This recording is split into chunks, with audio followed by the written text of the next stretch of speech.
இப்போ நம்ம மீனா கர்ப்பமாக போறாங்க. வீட்ல எல்லாருக்கும் எல்லா உண்மையும் தெரிய போகுது. அது எப்படிங்கிறது குறித்து சின்ன கெஸ்ஸிங் தான் நாம இந்த வீடியோல பார்க்க போறோம். இப்போ நம்ம மீனா பார்த்தீங்க அப்படின்னா, முத்துவ அருண் இப்படி பேசிட்டாரே அப்படின்னு சொல்லி வருத்தப்பட்டுட்டு இருக்கும்போது, எல்லாருமே வந்து முத்துக்கிட்ட "ஏன் நீ ஏன்டா கோவப்படுற? அவ பேசினா பேசிட்டு போட்டும்" அப்படின்னு சொல்லி சமாதானப்படுத்திட்டு இருக்கும்போது, மீனா இருந்துட்டு எதுவுமே பேசாம அப்படியே சிலை மாதிரி நிக்கிறாங்க.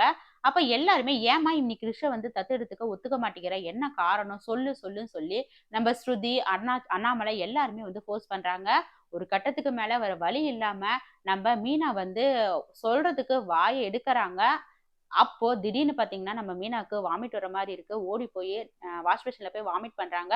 பின்னாடியே நம்ம முத்து ஓடி போய், "என்னாச்சு மீனா? என்னாச்சு? உனக்கு ஏதோ உடம்பு சரியில்லையா? வா ஹாஸ்பிட்டல் போலாம்." அப்படி இப்படின்னு சொல்லி நம்ம முத்து வந்து பதர்றாரு. உடனே அருணாச்சலம் இருந்துகிட்டு சரிங்க அண்ணாமலை இருந்துட்டு, "சரி ஓகே நீ மொத போய் மீனாவ ஹாஸ்பிட்டல் கூட்டிட்டு போய் என்ன ஏதுன்னு போய் செக் பண்ணிட்டு வா. எதுவா இருந்தாலும் நம்ம அப்புறமா பேசிக்கலாம்." அப்படிங்கிற மாரி அண்ணாமலை சொல்றாரு. சரின்னு சொல்லிட்டு நம்ம மீனாவ பார்த்தீங்க அப்படின்னா, நம்ம சீதா இருக்கக்கூடிய அதே ஹாஸ்பிட்டலுக்கே நம்ம முத்து கூட்டிட்டு போறாரு. ஹாஸ்பிட்டலுக்கு கூட்டிட்டு போன உடனே டாக்டர் மீனாவ செக் பண்ணி பார்த்துட்டு, நம்ம மீனா கன்சீவா இருக்காங்க அப்படிங்கிற மாரி சொல்றாங்க. இத கேட்டு முத்து செம ஹாப்பி ஆயிடுறாரு. பயங்கர ஹாப்பி. இப்போ நம்ப சீதாவ பிக்கப் பண்றதுக்காக அதே ஹாஸ்பிட்டலுக்கு நம்ப அருண் வர்றாரு. அப்போ நம்ப முத்து இருந்துகிட்டு சீதா கிட்ட, "சீதா நல்லா சொல்லு உன் புருஷன்கிட்ட.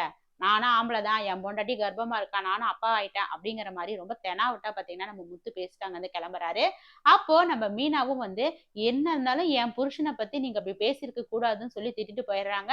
"என்னாச்சுக்கா? எதுக்குக்கா இப்ப அவர்கிட்ட சண்டை போடுறீங்க? என்ன விஷயம்?" அப்படின்னு சொல்லி கேட்கும்போது, "அத நீ உன் புருஷன்கிட்டயே கேட்டுக்கோ" அப்படின்னு சொல்லிட்டு நம்ம மீனாவும் பார்த்தீங்கன்னா, முத்துவ கூட்டிட்டு அங்கருந்து கெளம்பிடுறாங்க. இப்போ சீதாவுக்கும், அருணுக்கும் இடையில பிரச்சனை வரப்போது. அதுல சீதாக்கு தப்பு தப்பா பார்த்தீங்கன்னா, நம்ம அருண் வந்து எல்லாத்தையும் சொல்லி புரிய வைக்க போறாரு. இத நம்ம சீதா தப்பா புரிஞ்சுக்க போறாங்க. இன்னொரு பக்கம் வீட்டுக்கு போனதுமே பார்த்தீங்க அப்படின்னா, எல்லார்கிட்டயும் இந்த மாரி மீனா கர்ப்பமா இருக்காங்கன்னு சொன்ன உடனேயே, நம்ம விஜயாவுக்கு தூக்கி வாரி போடுது. என் மூத்த மருமக ரோகிணி தான் கர்ப்பமாகணும்னு நெனச்சா. ஆனா, இவ போய் கர்ப்பமாயிட்டாளே! அப்படிங்கிற மாரி பயங்கரமா கோவம் வருது. கொஞ்சம் கூட மனசுல சந்தோஷமே விஜயாக்கு இல்ல. ஆனா, அண்ணாமலைக்கு அவ்ளோ சந்தோஷம். ஸ்ருதி, ரவி எல்லாருமே ரொம்ப சந்தோஷப்படுறாங்க. கிறிஷ் வந்துட்டு, "மீனா ஆண்டி உங்க வயித்துல பாப்பா இருக்கா?" அப்படிங்கிற மாரிலாம் ரொம்ப கேரிங்கா வந்து பேசுறான். இதெல்லாம் பார்த்து ரொம்ப சந்தோஷப்படுறாங்க. உடனே நம்ம முத்து இருந்துட்டு, "மீனா இப்ப சொல்லு மீனா, இப்பவாவது நம்ம கிருஷ தத்தெடுத்துக்கலாமே! நமக்குன்னு ஒரு குழந்தை இருந்தாலும், நமக்கு மொத குழந்தை கிருஷா இருக்கட்டும்." அப்படிங்கிற மாரி சொல்றாங்க. உடனே நம்ம மீனா இருந்துட்டு, சரி ஒருவேள தத்து எடுத்துக்கிறோம்னு சொன்னா, அந்த அதிர்ச்சியிலயாவது இந்த ரோகிணி எல்லாத்துட்டயும் உண்மைய சொல்றாளான்னு பார்க்கலாம் அப்படிங்கிற மாரி யோசிச்சு, சரிங்க நீங்க ஆசைப்படுற மாதிரியே நம்ம கிருஷ வந்து தத்து எடுத்துக்கலாம் அப்படிங்கிற மாரி நம்ம மீனாவும் ஒத்துக்க போறாங்க. இது ஒத்துக்கிட்ட உடனேயே நம்ம ரோகிணிக்கு பயங்கரமா ஷாக் ஆக போது. ஐய்யயோ! நம்ம கிருஷ வந்து தத்து எடுத்துக்கிறேன்னு சொல்றாளே என்ன பண்றது? அப்படிங்கிற மாரி யோசிக்கிறாங்க. என்னதான் இருந்தாலும் அவங்க அம்மா வச்சு பிளான் பண்ணி தத்து குடுக்க முடியாதுன்னு சொல்லிடலாம் அப்படிங்கிற மாரி ரோகிணி யோசிச்சாலும், தனியா கூப்பிட்டு நம்ம மீனா சொல்றாங்க, இங்க பாரு. ஒழுங்கு மரியாதையா கிருஷ்ணனுக்கு தத்து குடுத்துரு. உண்மையாலுமே உன் புள்ள உனக்கு வேணும் அப்படின்னு நினைச்சன்னா, எல்லா உண்மையும் சொல்லிட்டு உன் புள்ளைய வச்சுட்டு நீ வாழ்ந்துக்கோ.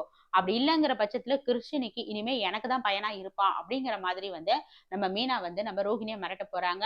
ஏதாவது தில்லு முல்லு பண்ணி உங்க அம்மா கிட்ட சொல்லி கிருஷ தத்து குடுக்க முடியாது அப்படி இப்படின்னு ஏதாவது பிரச்சனை பண்ணுன அவ்வளோதான். இதுக்கு ஒரே தீர்வு நீ தான் அவன பெத்தவங்கிறத எல்லாத்துக்கிட்டயும் சொன்ன அப்படின்னா, இந்த பிரச்சனை எல்லாமே சரியாயிடும். அப்படி சொல்லாத பட்சத்துல கிறிஷ் எங்களுடைய குழந்தையா தான் இந்த வீட்ல வளருவான் அப்படிங்கிற மாதிரி வந்து நம்ம மீனா வந்து ரொம்ப ஸ்ட்ராங்கா பேசுறாங்க. நம்ம முத்துக்கும் ஒரு டவுட் வருது. ஏன் மீனா வந்து இந்த ரோகிணி கிட்ட இவ்ளோ ஒரு மாரி ரூடா பேசுற மாரியே இருக்கே! மொறைக்கிற மாதிரியே இருக்கு. அது இல்லாம அந்த ரோகிணியும் மீனாவுக்கு பயப்படுற மாதிரியே இருக்கு. அப்படிங்கிற மாதிரி வந்து நம்ம முத்து வந்து யோசிக்க போறாரு. ஆக மொத்தத்துல நம்ம மீனாவுடைய கர்ப்பம், அப்புறம் தத்தெடுத்துக்கக்கூடிய சூழ்நிலைய நம்ம கிறிஷ் வந்து அதாவது கிருஷ கண்டிப்பா தத்தெடுத்துக்கிறேன் அப்படிங்கிற நம்ம மீனாவுடைய முடிவு. இது எல்லாமே ரோகிணிய வந்து பார்த்தீங்க அப்படின்னா, ஷாக்கடைய வைக்க போது.